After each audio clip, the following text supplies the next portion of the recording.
আসসালামু আলাইকুম বন্ধুরা, কেমন আছেন সবাই? দেখেন কবুতরের ভালোবাসা, একজনের প্রতি আরেকজনের কি প্রচণ্ড ভালোবাসা।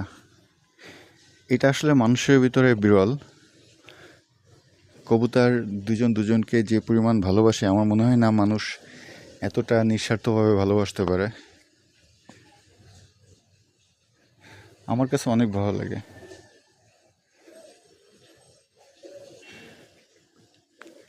সুন্দর এক জোড়া কবুতর, চোখগুলো দেখেন, চোখগুলো অনেক সুন্দর, মাশাল্লাহ। আপনাদের কাছে কেমন লাগতেছে অবশ্যই জানাবেন। আমার কাছে আমার কবুতরগুলো অনেক সুন্দর লাগে। এরা দুজন সবসময় নিরিবিলি একসাথে বসে থাকে এবং উড়লেও দুজন একসাথেই ওড়ে। আমি এরা যখনই বাচ্চা হবে এদের, আমি আপনাদের বাচ্চাগুলো দেখানোর চেষ্টা করব। ধন্যবাদ সবাইকে। চ্যানেলটি ভালো লাগলে, ভিডিওটি ভালো লাগলে অবশ্যই সাবস্ক্রাইব করে সাথে থাকবেন।